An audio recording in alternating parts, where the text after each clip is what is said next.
Organ trafficking. Ini adalah puncak dari segala jenis bisnis ilegal, bro. Namanya red market atau pasar merah, tempat di mana bagian tubuh manusia dihargai layaknya suku cadang mesin. Nilai bisnisnya tembus hampir 2 miliar dolar per tahun. Motif utamanya simpel tapi mengerikan. Keputusasaan ekonomi ketemu dengan permintaan pasien kaya yang nggak mau nunggu antrean donor legal yang bertahun-tahun lamanya. Satu ginjal di pasar gelap bisa dihargai ratusan juta sampai miliaran rupiah, bro. Sindikat ini bekerja sama dengan oknum medis nakal dan pemalsu dokumen untuk melegalkan organ curian tersebut. Modusnya mulai dari penipuan tawaran kerja sampai penculikan di daerah-daerah konflik atau miskin. Ini adalah realitas yang sangat pahit di mana tubuh manusia dipreteli demi keuntungan finansial. Mengetahui fakta ini bikin kita sadar kalau di dunia gelap, nyawa manusia pun ada label harganya, bro. Counterfeiting. Pernah kepikiran nggak, bro, kenapa barang KW atau palsu itu nggak pernah mati meskipun sudah sering dirazia? Jawabannya simpel, karena ini adalah bisnis ilegal nomor 1 di dunia. Nilainya nggak main-main, tembus lebih dari 1.000 triliun dolar per tahun. Angka ini bahkan jauh mengalahkan total pendapatan gabungan dari bisnis narkoba dan senjata gelap di seluruh dunia. Kita nggak cuma bicara soal tas mewah atau sepatu palsu di pasar malam, bro. Sindikat ini sudah masuk ke level yang sangat berbahaya, mulai dari suku cadang pesawat, komponen elektronik militer, sampai obat-obatan palsu yang bisa merenggut nyawa. Yang gila, mereka punya sistem manajemen logistik yang lebih efisien daripada perusahaan legal. Mereka memanfaatkan celah perdagangan global untuk mencuci identitas barang palsu agar terlihat orisinal saat sampai ke tangan konsumen. Bisnis ini adalah mesin uang yang sangat rapi dan terorganisir, di mana setiap detik ada jutaan produk palsu yang berpindah tangan tanpa terdeteksi hukum. Human trafficking. Ini adalah sisi paling kelam dari kemanusiaan yang jadi mesin uang raksasa, bro. Perdagangan manusia bukan cuma cerita di film aksi, tapi industri nyata senilai 150 miliar dolar per tahun. Bedanya dengan narkoba, produk di bisnis ini bisa dijual berkali-kali tanpa pernah habis, dan itulah yang bikin sindikatnya sangat rakus. Mereka nggak cuma menyasar eksploitasi fisik, tapi juga tenaga kerja paksa di industri perikanan, konstruksi, hingga pembantu rumah tangga di luar negeri. Yang bikin ngeri, bro, mereka menggunakan modus operandi yang sangat rapi, seperti tawaran kerja palsu di media sosial atau beasiswa bodong. Begitu korban sampai di lokasi, paspor mereka ditahan dan mereka dipaksa bekerja di bawah ancaman. Mereka memanfaatkan celah hukum internasional dan kemiskinan ekstrim untuk terus memutar roda bisnis ini. Ini adalah bisnis tentang menjual kebebasan manusia demi keuntungan yang sangat besar. Dan sayangnya, pertumbuhannya lebih cepat daripada upaya hukum untuk menghentikannya. Illegal logging? Pernah terpikir nggak, bro? Kemana perginya ribuan hektar hutan yang hilang setiap harinya? Itu bukan cuma soal penebangan biasa, tapi operasi green crime yang bernilai hingga 157 miliar dolar per tahun. Mafia kayu ini bekerja sangat profesional, bro. Mereka punya tim ahli yang bisa memalsukan dokumen ekspor, seolah-olah kayu itu berasal dari perkebunan legal, padahal hasil curian dari hutan lindung atau taman nasional. Skala operasional mereka luar biasa besar. Mereka menggunakan satelit untuk memantau pergerakan patroli hutan dan menggunakan jalur sungai rahasia untuk menyelundupkan kayu-kayu raksasa ke pelabuhan internasional. Kayu-kayu ilegal ini kemudian masuk ke industri furnitur dan konstruksi dunia tanpa kita sadari. Bisnis ini sangat menggiurkan karena modalnya hampir nol, mereka cuma mengambil dari alam, tapi untungnya bisa triliunan. Ini adalah perang antara keserakahan ekonomi dengan paru-paru dunia yang kian menyusut, bro. Crude oil theft. Minyak bumi itu emas hitam, bro. Dan di pasar gelap, bisnis ini nilainya tembus 12 miliar dolar per tahun.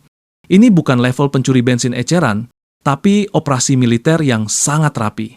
Di negara-negara kaya minyak, sindikat ini berani menyadap pipa utama milik negara Tapping yang tekanannya sangat tinggi.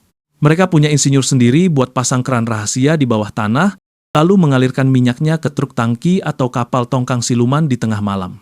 Yang gila, minyak curian ini sering dicampur dengan minyak legal di tengah laut melalui proses ship-to-ship transfer supaya jejaknya hilang, bro.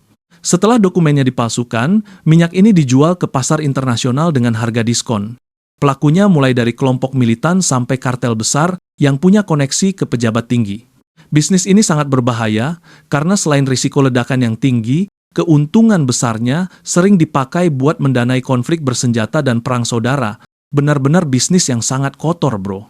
Illegal gambling. Lu tahu nggak bro, di balik setiap pertandingan bola atau olahraga besar dunia, ada perputaran uang haram yang jumlahnya mencapai ratusan miliar dolar. Perjudian ilegal bukan cuma soal tebak skor di warung kopi, tapi jaringan global yang mengendalikan pasar taruhan tanpa izin pemerintah. Mereka menggunakan situs web yang servernya berpindah-pindah tiap minggu dan sistem pembayaran kripto agar tidak bisa dilacak oleh bank sentral atau pihak berwenang. Sisi paling gelap dari bisnis ini adalah match fixing atau pengaturan skor. Sindikat ini berani menyuap pemain, wasit, sampai pelatih demi memastikan hasil pertandingan sesuai dengan taruhan mereka, bro. Ini adalah bisnis tentang memanipulasi emosi dan kejujuran dalam olahraga demi keuntungan finansial yang instan. Mereka punya sistem penagihan utang yang kejam dan jaringan pencucian uang yang sangat canggih untuk menyembunyikan profit mereka. Bagi mereka, olahraga itu bukan soal prestasi, tapi soal angka-angka yang bisa dimainkan, bro. IUU fishing. Laut lepas itu luas banget, bro, dan di sana hukum seringkali nggak berlaku. Penangkapan ikan ilegal atau IUU fishing bukan cuma soal nelayan kecil yang salah jalur, tapi industri gelap senilai 36 miliar dolar per tahun.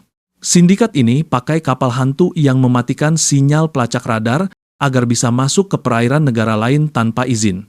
Mereka menguras kekayaan laut secara brutal, pakai alat tangkap yang dilarang, dan merusak ekosistem terumbu karang kita. Yang lebih ngeri lagi bro, di atas kapal-kapal ini sering terjadi praktik perbudakan modern. Para pekerjanya dipaksa bekerja berbulan-bulan tanpa pulang ke daratan dengan kondisi yang sangat tidak manusiawi. Ikan hasil curian ini kemudian dipindahkan ke kapal penampung besar di tengah laut transshipment supaya jejak ilegalnya hilang sebelum dijual ke pasar global.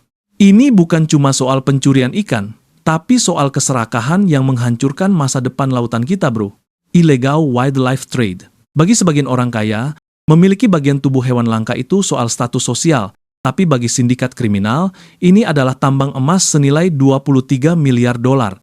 Di pasar gelap, harga cula badak atau gading gajah per gramnya bisa jauh lebih mahal daripada emas atau kokain, bro. Bisnis ini sangat rapi karena melibatkan jaringan pemburu di hutan, penyelundup antar negara, sampai kolektor kelas atas yang punya pengaruh besar. Modus penyelundupannya kreatif banget, bro. Mulai dari disembunyikan di dalam patung, mesin pabrik, sampai dicampur dengan komoditas legal lainnya agar lolos dari sinar X-ray pelabuhan.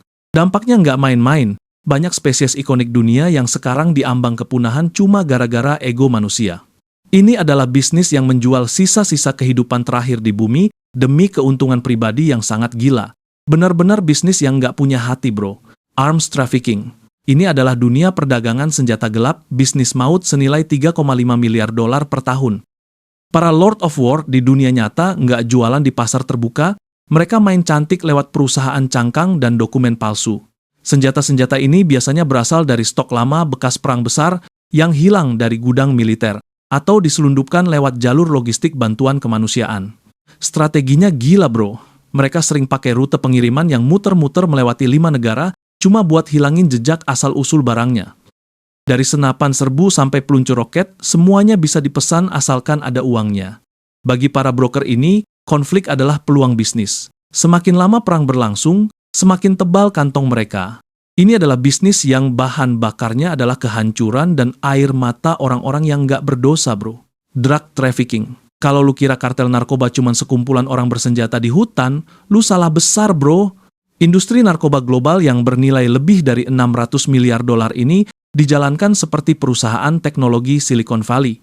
Mereka punya tim riset, divisi transportasi, bahkan tim engineering sendiri. Lu harus tahu, mereka bahkan membangun kapal selam mini atau narcosubs yang dilapisi bahan khusus agar tidak terdeteksi radar militer saat menyeberangi samudera. Strategi bisnis mereka sangat gila, bro. Mereka menggunakan prinsip high risk, high return dengan sangat disiplin. Misalnya, mereka sengaja mengorbankan satu kapal kecil berisi narkoba sebagai umpan agar kapal yang lebih besar bisa lewat dengan aman. Jalur distribusinya menembus lebih dari 150 negara dengan sistem sel terputus. Artinya antar kurir nggak saling kenal untuk meminimalkan risiko tertangkap. Ini adalah bisnis tentang bagaimana cara memindahkan barang paling dilarang di dunia melewati perbatasan yang paling ketat sekalipun. Skala logistiknya benar-benar di luar nalar kita, bro.